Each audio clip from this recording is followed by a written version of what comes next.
Canadian travelers who run into problems with their airlines will soon have another tool to seek compensation.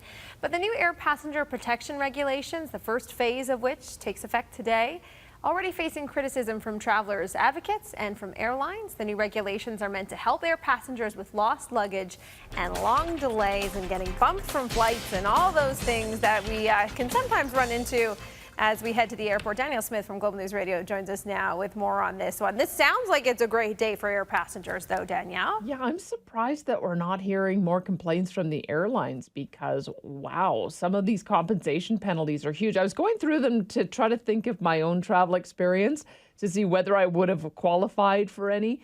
I might have qualified for the lost baggage one. You can get up to $2,100 if they lose your baggage. Plus, as a nice little courtesy, if you had to pay a baggage checking fee on that, then they would refund that for you as well.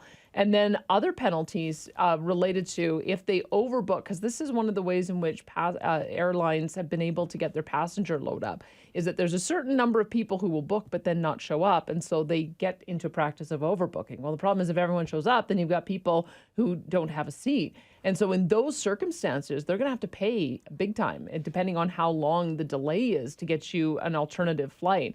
Up to, I think here we're looking $2,400 in the case of some of the longest waits. So that's interesting. And then the other one, I'm surprised airlines haven't been more proactive on this in trying to get people back into the comfort of the airport terminal if they're facing long waits on the tarmac. So that's going to be regulated now. So if you've been on the tarmac longer than 3 hours and it doesn't look like departure is imminent, they got to find a way to get you back into the terminal so that you can sit in comfort. And there's also some provisions about what they have to do while you're on the plane. You have to be, if it's cool outside, you got to be warm. If it's cold outside, or warm outside, you got to be cool. They've got to give you food and drink. They've got to be able to allow you to use your phone so that you can communicate with people. You've got to have functional toilets. So in some ways, the airlines might have been able to avoid having this regulated for them if they'd been proactive when some of the worst cases came about.